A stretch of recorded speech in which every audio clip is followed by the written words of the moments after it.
Well, I see that people are still joining us, and that is fine. I hope we have a good group for this meeting. But for the sake of everybody's time, we're going to go ahead and just do a little bit of housekeeping first and move on so we can get this. Y'all, this is going to be a great presentation. I've bragged on this so much in my head because just the things that I read myself has helped me so much already. And it's not just about long-term care centers that we see these problems. It's in our own lives with our own aging population and making assumptions sometimes. I myself have one question for Christian before we end this, but from a nursing home standpoint, but I'm gonna wait and see if it's really addressed by somebody else first before I do. Well, good morning and welcome everybody. I think most of y'all know me. I'm Jewel.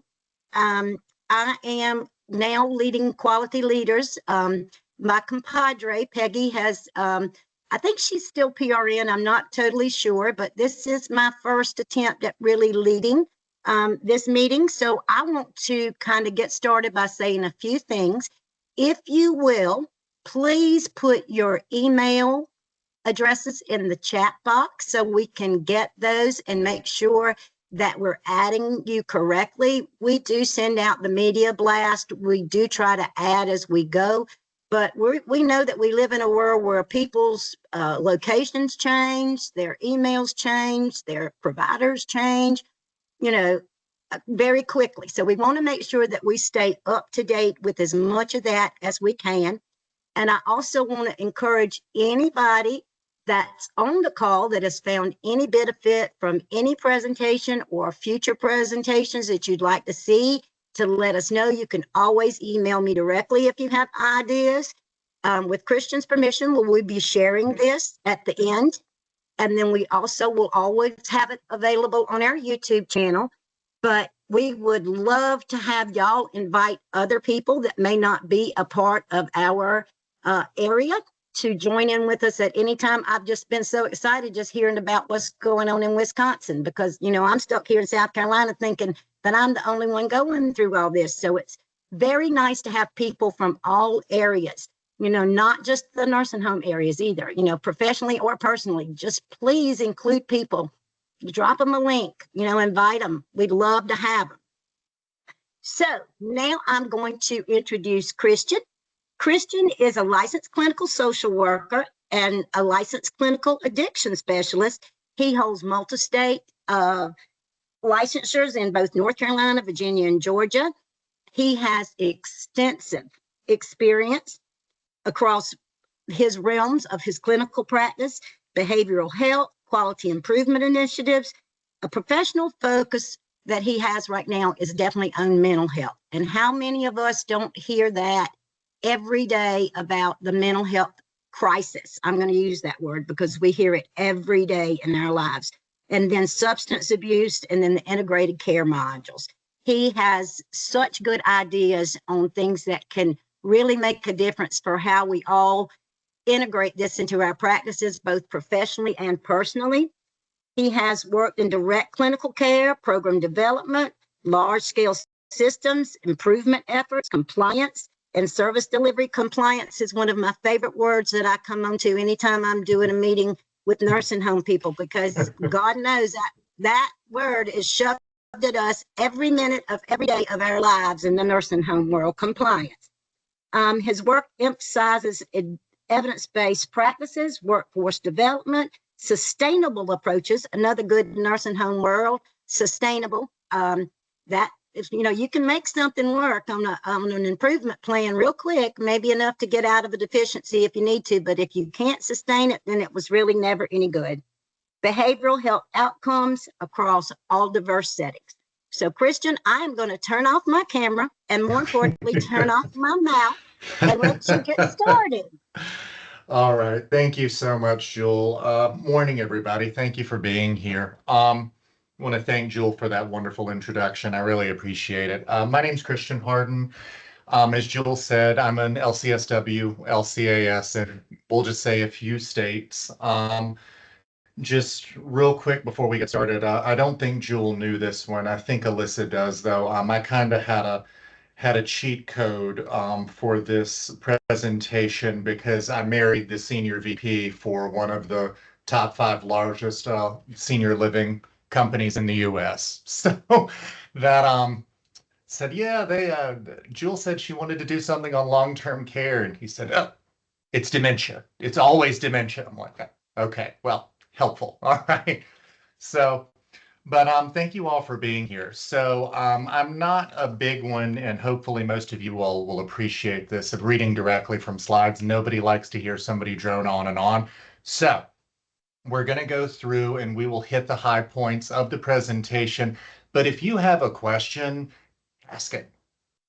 We all don't want to sit here in silence and listen to someone drone on and on. So if I hit on one of the statistics or I hit on something that makes you go, wait, what? Please say something. I want this to be interactive. I don't think we all just want to sit here listening to the sound of my voice. So let's get started. So today's presentation it's not dementia, probably rethinking behavior and cognition in long-term care. So we do have an agenda and learning objectives because, this is a professional environment. I think we all need to go over the agenda and our learning objectives. So the primary problem being that more often than not is that dementia is an automatic label. We're not really expanding on what else could be, looking at the person as a whole. And that is something that I see in my field consistently, not just in long-term care. We tend to hone in on one thing and go, oh, well, it's probably that. How big is behavioral health in long-term care? The real numbers, but we all know the real numbers are probably low when they should be more. So we're going to take a little look at that as well.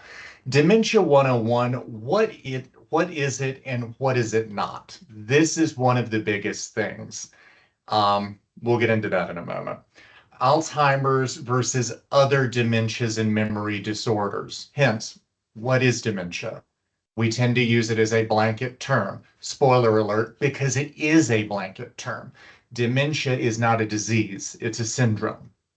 Okay. Stepwise assessment to rule in and rule out other factors. So we are going to go over at least one assessment method that maybe we can at least look at or put into practice. Our regulatory anchors, the PASSAR, the MDS-3, 5-star, stuff like that.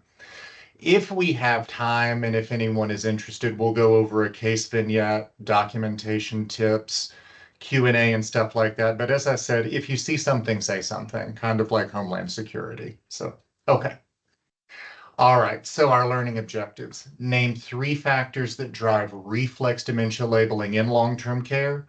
Recall current prevalence estimates for key behavioral health diagnoses among nursing home residents. That's a fancy way of saying, what are we seeing most, what are we seeing least, and what's probably happening. Differentiate dementia from Alzheimer's disease and other common dementias. Apply a practical stepwise assessment workflow using validated tools. Now, of course, a tool becomes validated because someone made it up as they went along. That's fine. Just for our purposes, we need to be using validated scientific assessments to work through this. Please, if you take anything away from that, please trust the science, for heaven's sake. And document defensively to meet CMS expectations and reduce inappropriate antipsychotic use. Document defensively, period. It doesn't matter who's looking at it. You're always writing it for someone else. When you're looking at your documentation, you're reading it or someone else is and you're reading it and you go, I wouldn't pay for this if this is what someone had documented for me. Do it again. Always document defensively. Okay. Now, why dementia becomes the default? So time pressure and staffing shortages, particularly staffing bias, lends us towards quick labels. This is something that we see over and over again in long-term care, of course, in memory care, but in assisted living, in skilled care, even in independent. Well, so-and-so has dementia. Says who? Is that something that we have all just agreed on? Or has there been a neuro consult? Has there been a neuro workup?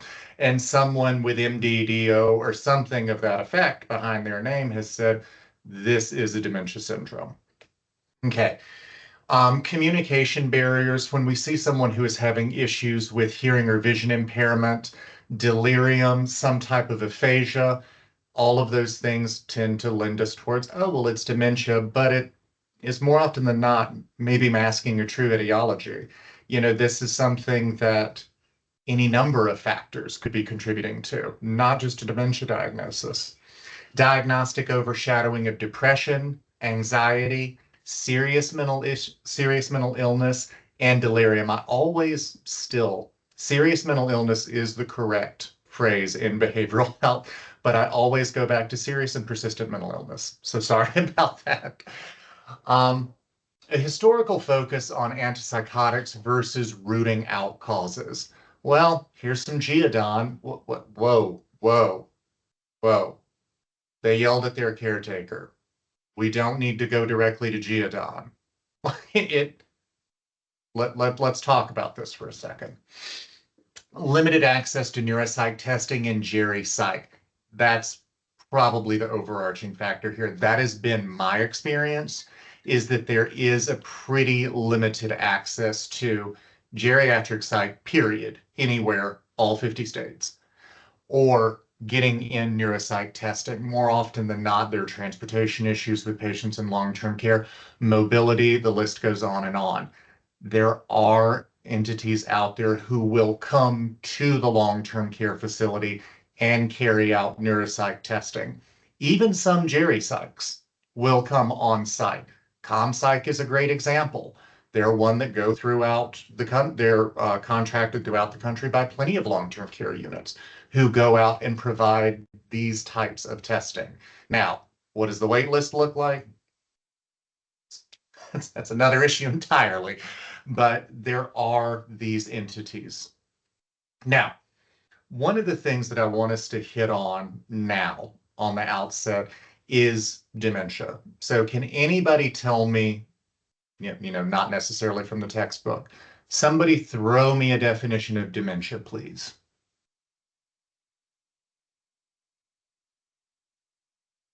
Anyone? No? Alyssa, I see your wheels turning. I'm trying. I will say that dementia is a neurological disease or condition, generally manifesting in changes in behavior and cognition. In layman's terms, that's a pretty good answer. That's actually a pretty good answer. Yeah. Anybody else want to give it a shot? Okay. So dementia is a syndrome. It is an umbrella term. Dementia encompasses, but is not limited to, Alzheimer's disease, frontotemporal dementia, vascular dementia, and Lewy body disease. But it is not limited to those four. Those are the big four, but it is not limited to that. So it is a chronic and persistent impairment in multiple neurological deficits and conditions, vision, hearing, mood, motor skill. The list goes on and on. But dementia is the blanket term that is used for all of those deficits and diseases. So that's something that we want to get a better understanding on right out of the gate. This is something that has become the proverbial waste bin diagnosis. So that's why we're here. Okay. Christian is when I first started in my career, the diagnosis line was senile dementia of the Alzheimer's type. Is that part of this umbrella? It was. It doesn't exist anymore. Think of that like manic depression. Manic depression doesn't exist anymore. It's bipolar disorder. So, but yes, I and Alyssa, I was around when senile dementia, like, okay, can we not say that? But we didn't know then what we know now. So, but it was a term then, like manic depression, like any other terms that I think tonic-clonic seizures was a term for a while, and now there's a whole spectrum of seizure disorders. So it Christian, was I'm going to then. jump in and I'm Yeah. sorry. I said I was going to jump in and ask my question because you've alluded to mine things.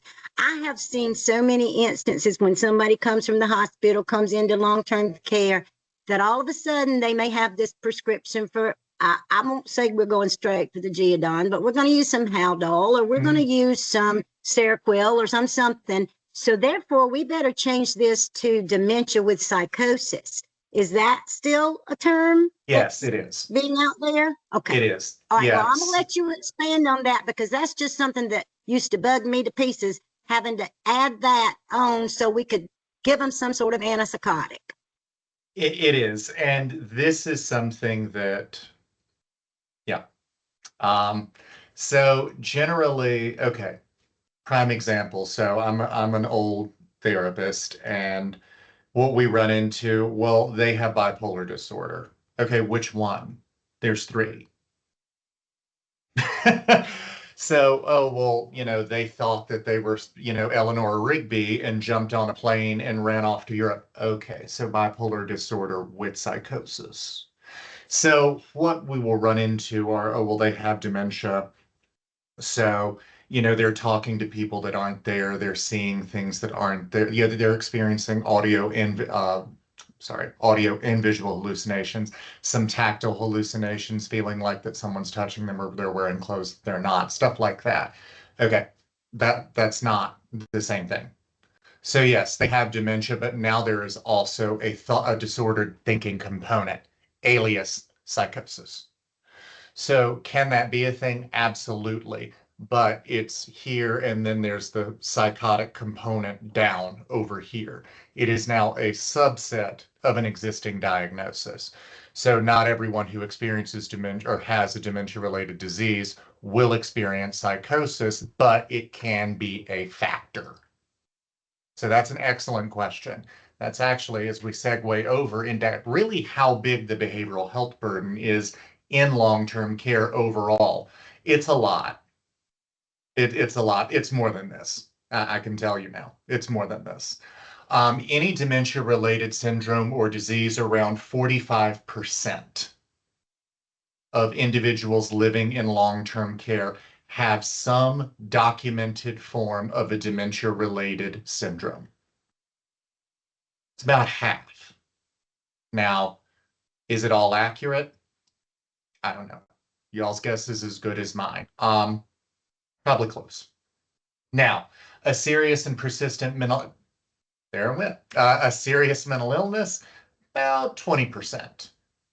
That's pretty high. That is pretty high. Now, could it be? Sure. We would need to know more about what symptoms are they presenting? Do they have a history of mental illness? You don't just wake up one day at, I don't know the average age in long-term care. I think it's 76, 70, something like that. I think it's mid to late 70s. You don't just wake up in your mid 70s and have developed a serious mental illness. That's not how this works. I can promise you. That's not how it works. So was there a disease factor in their youth or when they were a younger person? Because you don't just wake up with a serious mental illness. Regardless, around 20% of residents in long-term care have a reported serious mental illness. Serious mental illness being either disordered thinking or an unstable cyclical mood disorder. Bipolar disorders, schizoaffective, schizophrenia, some forms of forms of psychosis. Those are your serious mental illnesses. Okay, now the big one, depression. It's not 50%. It's closer to 60 or 70% of individuals living in a long-term care setting have a reported depressive disorder or episode. So it's more than 50%. I can tell you without question that it is. So that is the behavioral health burden we are looking at in long-term care currently. Now, when we get more into the conditions, the behavioral health conditions in nursing homes, we're looking at these diagnoses. These are the things that are most commonly seen with some type of neurodegenerative diagnosis. Alzheimer's, vascular dementia, Lewy body, frontotemporal degeneration, mixed dementia. That is one where, regardless of the actual diagnosis or disease process itself, that is one of the more common, is a mixed dementia diagnosis. Very common at autopsy and clinically noticed and clinically documented. A serious mental illness, schizophrenia, schizoaffective disorder, bipolar illnesses, depression, and anxiety disorders.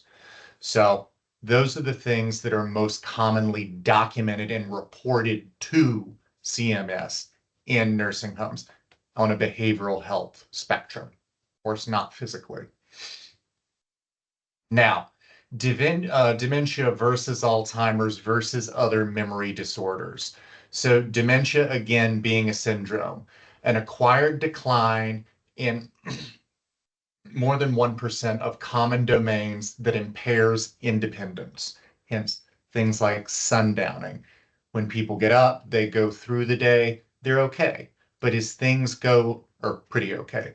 But as time progresses throughout the day, you see a noticeable and meaningful decline in almost all faculties. So that is sundowning or sundowners, however you want to say it. Alzheimer's disease is a specific neurodegenerative disease, and it is the most common cause of dementia-related syndromes. So, chicken or the egg?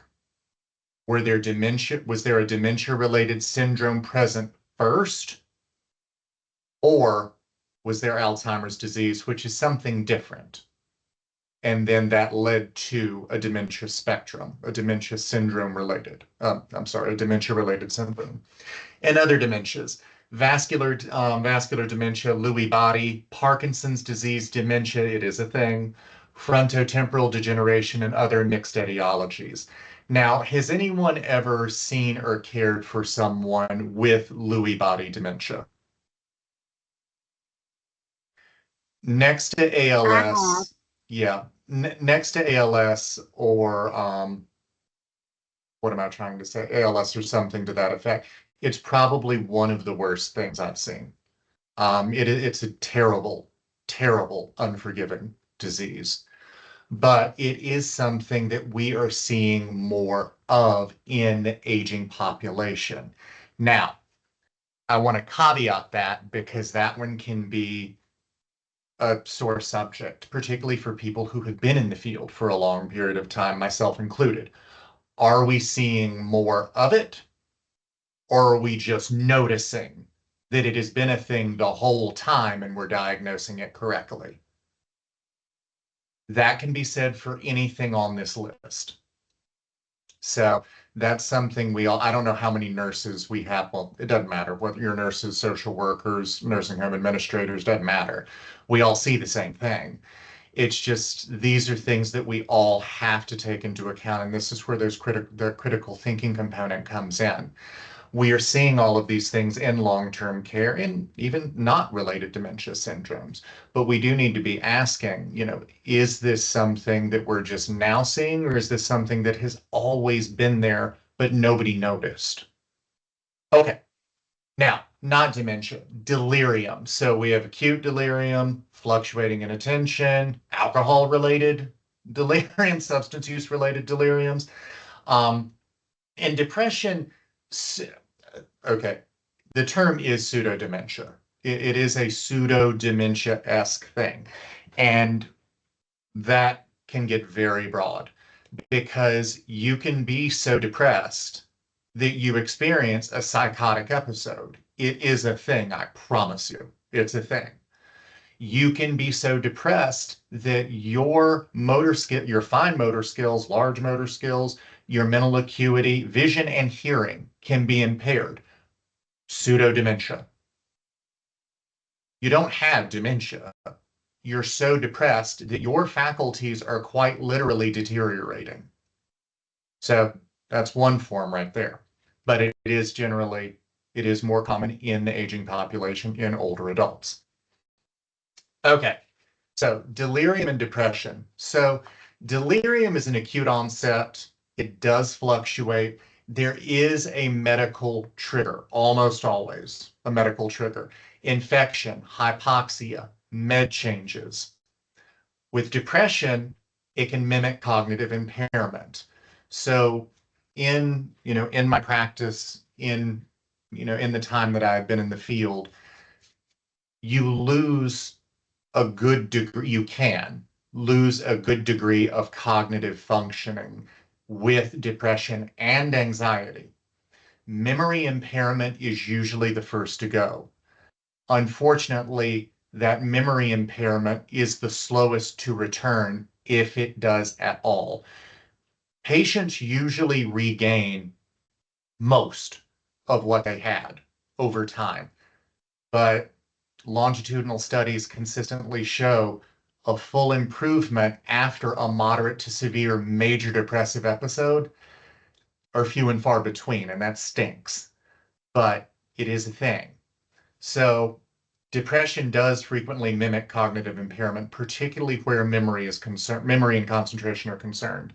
You do always want to screen with whatever screening tool your facilities want to use is fine. I like the PHQ-9. The PHQ-9 is a high-level overview. It does hit those hot button issues we're always looking for: motor skills, sleep, appetite, weight loss, weight gain, and of course, suicidality. So the PHQ-9 is a good one. It's a brief screening inventory, score of 0 to 27, answers 1 through 3, scoring system of 1 through 3. It's really easy. I can teach all of you to do it if you would like. I highly recommend everybody roll that out where you can. So once you have some type of scoring system in place or screening inventory in place for depression, you can treat and reassess and go from there. So you always, always, always want to be looking where your patients are concerned, those reversible contributors. Are they in pain? How are they sleeping? Is there sleep apnea? Any sensory loss? Any meds that have been changed? Your anticholinergic, I have never been able to successfully say this in my life. I apologize. Anticholinergics. Those are one of your biggest, um, they're at fault a lot of time. Let's just say that. Let's just say that. B12, TSH, and of course, infection. Okay, everybody say it with me. You have an elderly gender female in long-term care. Sudden significant changes in mood and behavior. Does everyone start screaming that she has dementia? Y'all all know the answer to this. I know you do.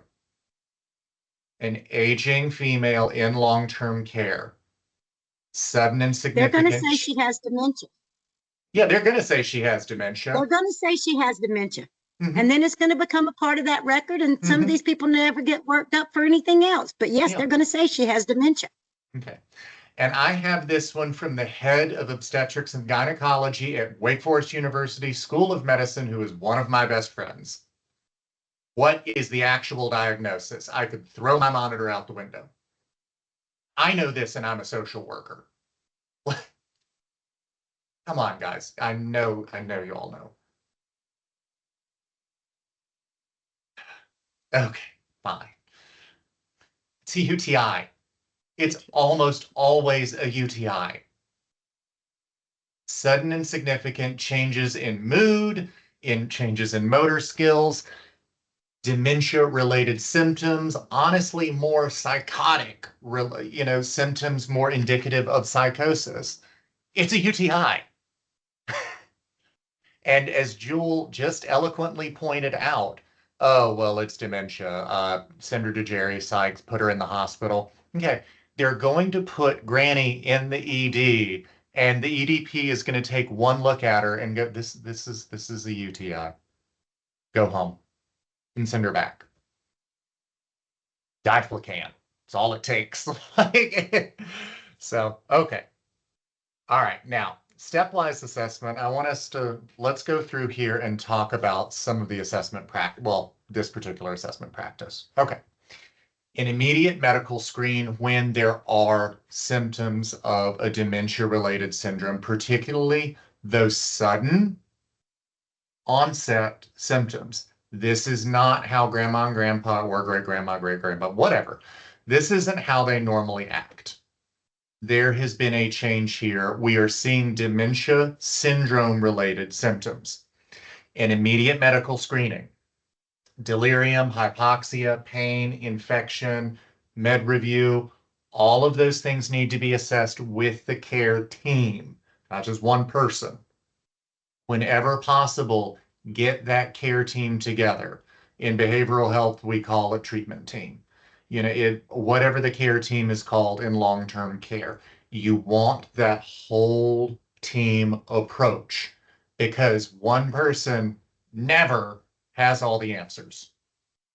You all need to get together to put the pieces together. All right. Review the PASSAR at level 1 and level 2 findings for serious mental illness or any kind of IDD history. If there is an IDD history, you probably knew during intake. Probably. It's hard to miss an IDD diagnosis most of the time. Does anybody know what I'm talking about when I say IDD? That just dawned on me.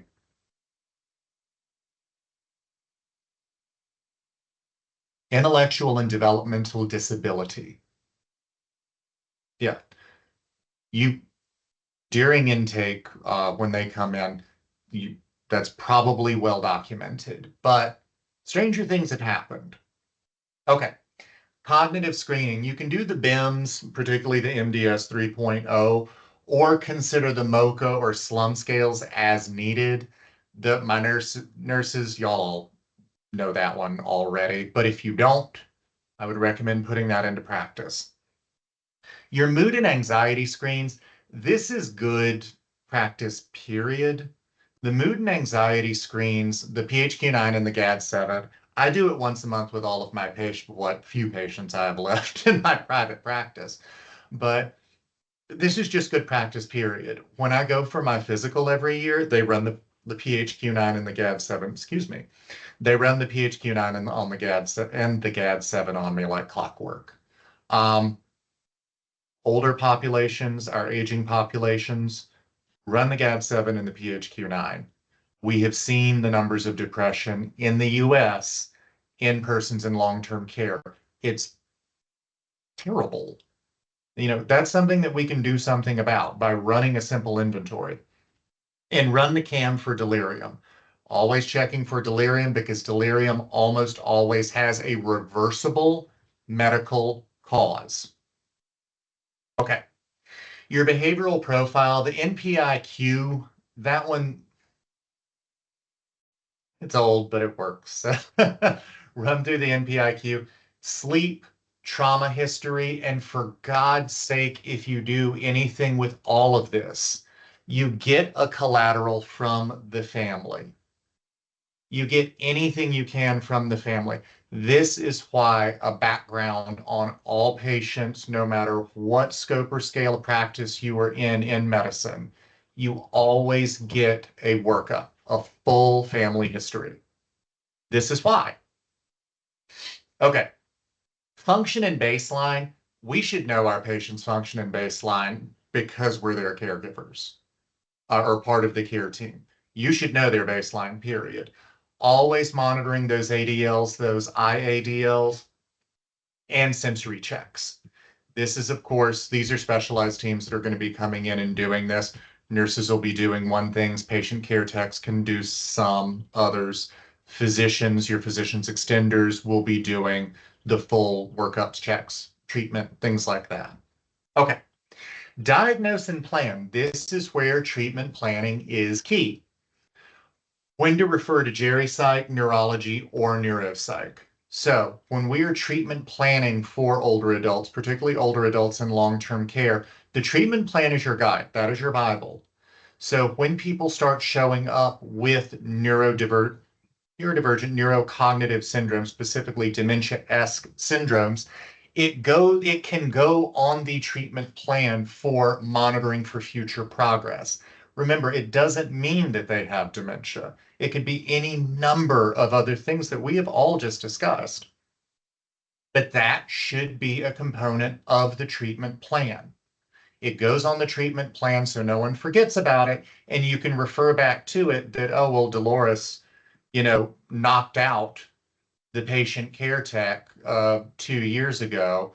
Everyone was raising Cain that she was psychotic and had dementia. Turned out she'd had a UTI for 2 weeks and was psychotic because of the UTI. But okay, let's check for that again. Okay. Now, why this matters. Updated antipsychotic measures. So this was updated when I ran it, but it's probably changed again because antipsychotic measures in long-term care are constantly changing, and I mean constantly. So previously, we were at about 15% of long-term care residents using some form or fashion of antipsychotics. Remember, antipsychotics, you have first gen, second gen, atypical, new gen, third gen antipsychotics. It's about this wide. Now, there are a lot of them, and they're not always what you think. So when we see a medication list, it's, oh, well, that's an antidepressant. It is indeed an antidepressant, but it's also an atypical antipsychotic, Abilify. Yeah, okay. So now we're more at about 17 to 18% of long-term care residents on some form or fashion of antipsychotic agent. Now, you're probably not going to see a lot of long-term care residents on Clozaril, but you're probably going to see some on, as Jill said, Haldol, Abilify, Geodon. But got to remember, too, that using some of these antipsychotics on patients with dementia is, in fact, fatal and counterintuitive. Well, it's counterintuitive because it's fatal. But some of these antipsychotic agents will kill an elderly person who has a dementia-related syndrome.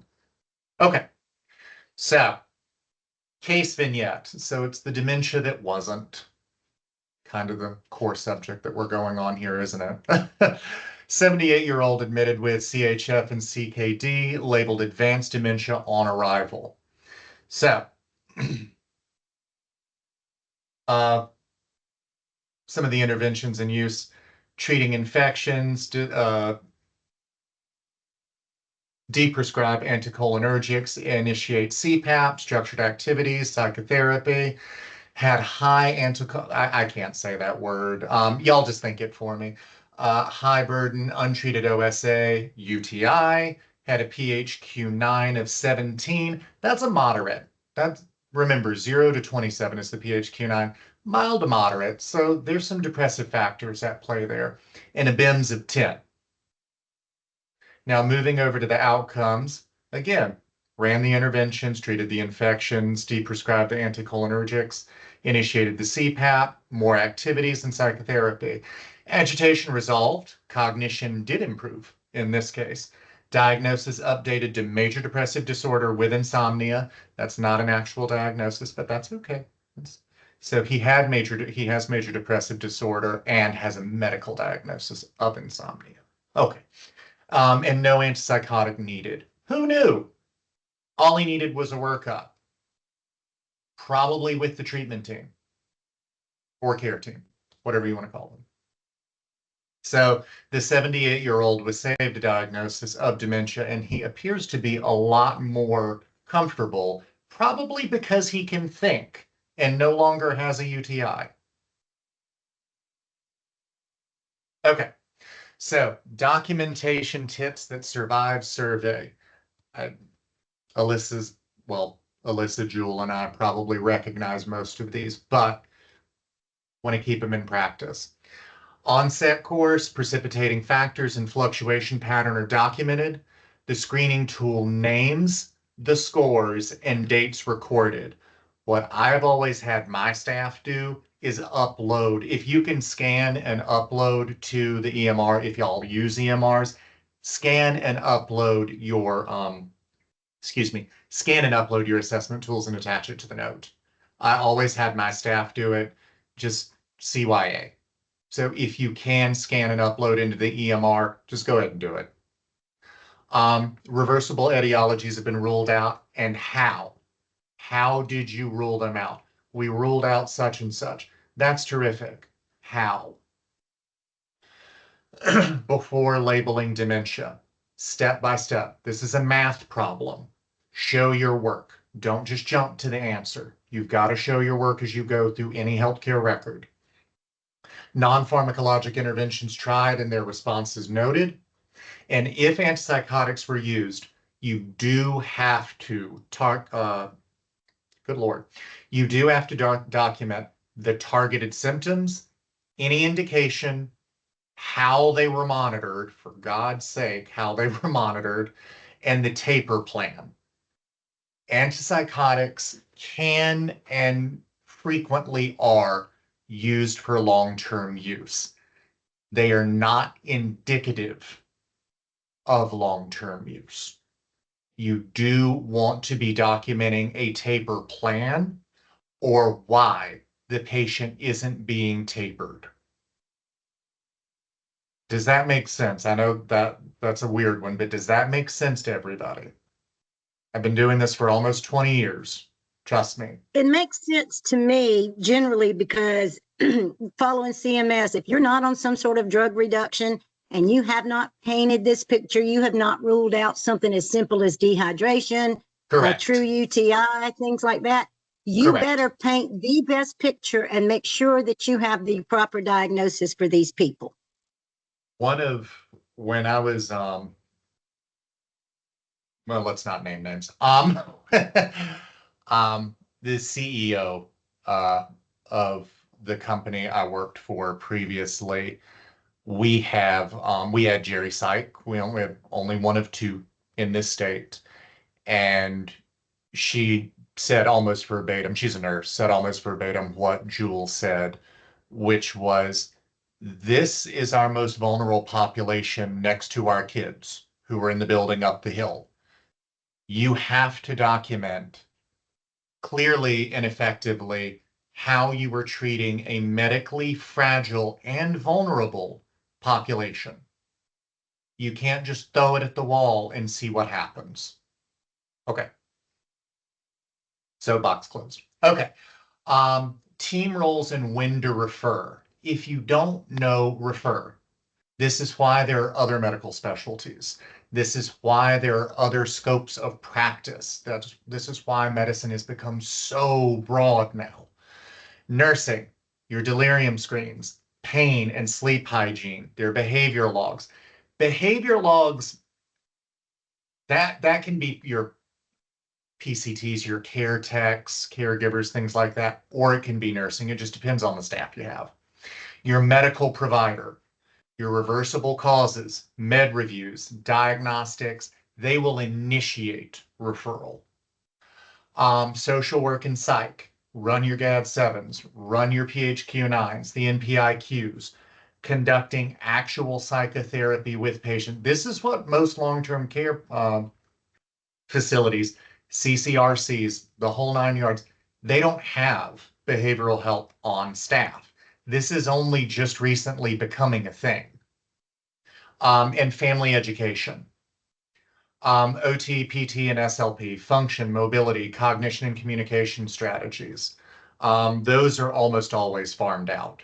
Usually you will only see on-site PT, OT, and speech language in CCRCs, and usually it's the high dollar CCRCs.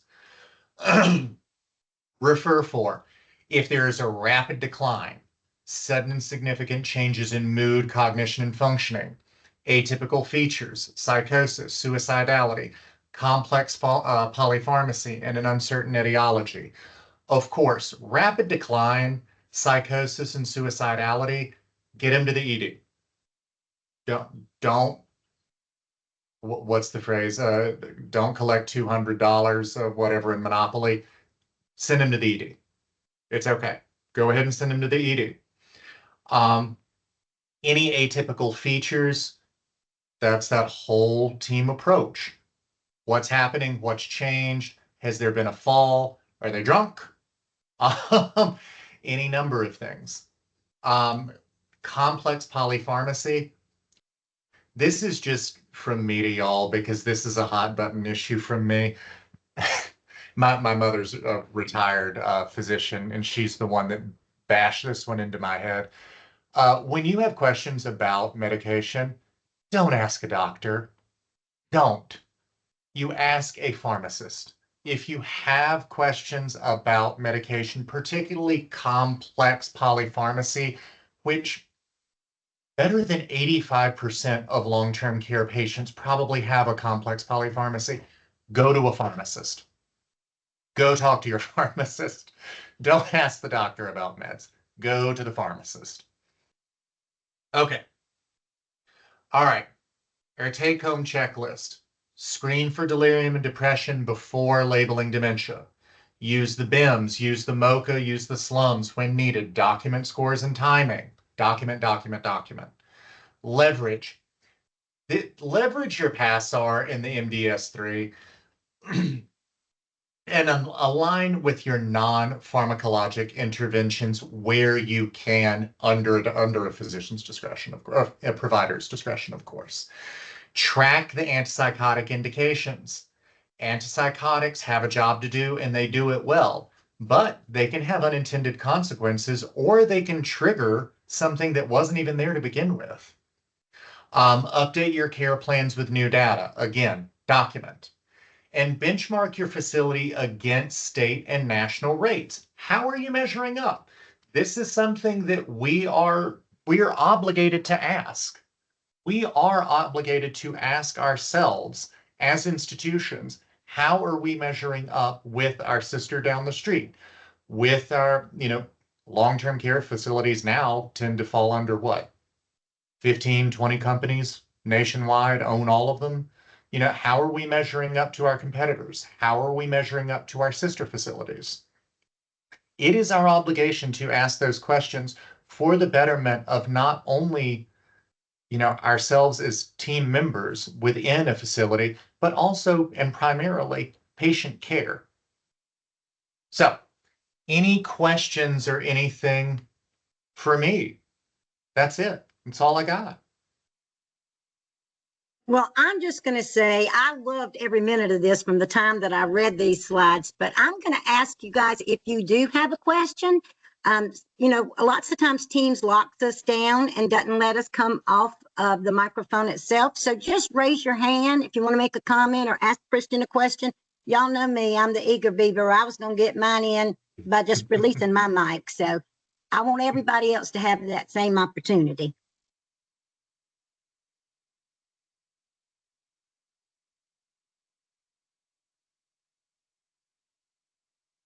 Okay. Well, I appreciate y'all. One that I didn't get to go into too much, and maybe next time, substance use disorder in long-term care, whether it's independent living, skilled, or anything in between. Substance use disorder plays a huge component in an incorrect dementia diagnosis or a different kind of dementia.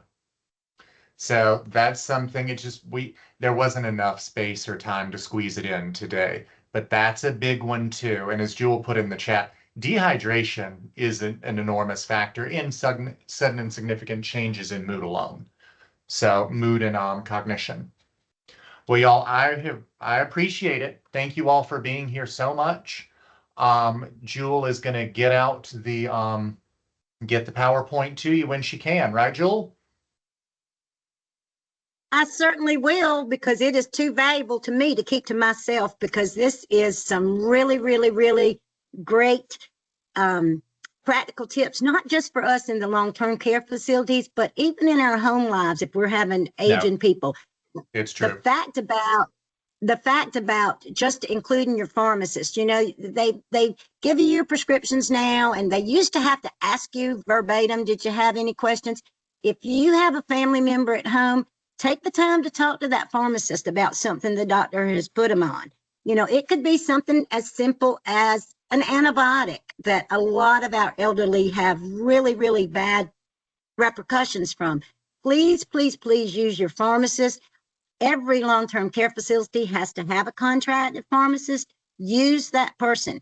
Not only are we trying to pass survey, guys, we're taking care of human beings, and we don't want them labeled as something they're not, but we also don't want to treat something that they are. CMS, big one, trauma-related care. I mean, that Amen. we get tagged on that quite a bit on our surveys. Take the time. Don't just rely on your PASAR. Take that time to talk to the family. Where did mama come from? What events has happened to mom or dad, that may trigger, these behaviors later in life? Just think out of the box sometimes, because it's not always dementia. And thank you, Christian, so much. I've already printed mine off. I'm telling y'all, I'm keeping this personally for myself. I do want to close out. I haven't seen any hands go up, but if y'all have any questions, shoot them to me. My email's up there.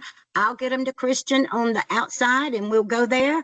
I did. Wait a minute, Jeff, your hand's up. Go. My hand is up. First of all, Christian, phenomenal presentation. Second of Oh, all, thank you. Jewel, bottle your energy and send it along with the slide presentation, please. Amen. Well, thank you. I'm going to tell y'all, I am probably the most vocal. No, I am the most vocal, but I am truly one of the biggest people that advocate for long-term care. It's so sad that we have to have so many regulations that just make us have to treat somebody as a human being, at this point in their life. But these are vulnerable people of all ages. And I am just so vocal again about all of that. So y'all forgive me if I get too excited about talking about that, because this isn't about it's not only about living through and surviving a survey. This is about you're taking care of my mama, my daddy, my aunt, my uncle. It makes a difference in how we treat our residents. And thank you for saying that. And if I ever get to Wisconsin, I hope I live through all three of your changes in season over there. That would be kind of cool to say I was able to do that. Just to wrap up, you guys, we will be doing our next quality leader session on the third Thursday. We're always the third Thursday of every month. Next season, I'm going to go ahead and warn you, next month, March, is going to have to listen to Jewel again. I'm sorry. But we're going to go through some of the recent things that CMS has sent out, some of the changes that are coming down the pipe for our nursing homes. But again, not everything is about just our SNFs. You've got assisted livings, you've got CCRFs, you've got community homes, you've got all of these places out there who pretty much have to follow CMS regulations, maybe depending on your state, what you do and don't have to do. So I just don't want to let anybody find out at the last minute when survey walks through the door that they're supposed to be looking at this or that. Falls has become a huge factor that they're going to be looking at as far as predetermining things. Please don't be afraid in your facilities to get a consult on people. That's one of the biggest things. Well, Jewel, she's had 6 UTIs in the last 12 months. Did you send her to the urologist? Well, no, because, cover yourself and cover your resident. They depend on you to look for them.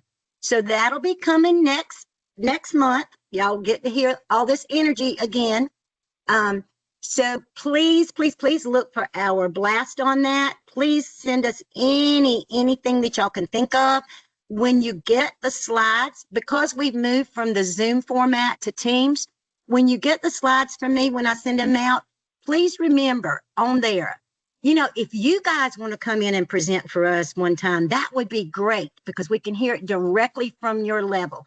I can speak for us now, but I can only speak for what I know. So I would love to have some of y'all come in and speak from your perspective on this.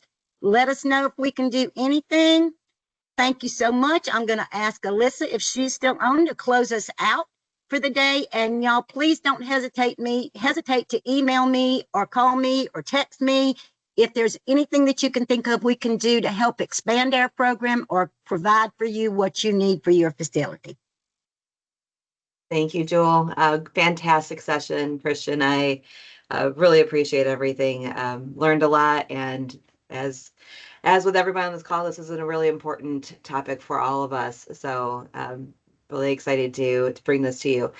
Quality leaders, it's about the journey. That's what we do in quality. It's not about right or wrong or who did what. It's about how we learn and grow and share ideas and resources. So looking forward to how we can best support you and welcome you to be a part of this and helping us build this out for all of our teams. Thank you all, and we will see you next month. Have a great week. Thank Bye, you all. everybody. Bye-bye. Bye, everybody. Everybody stay safe.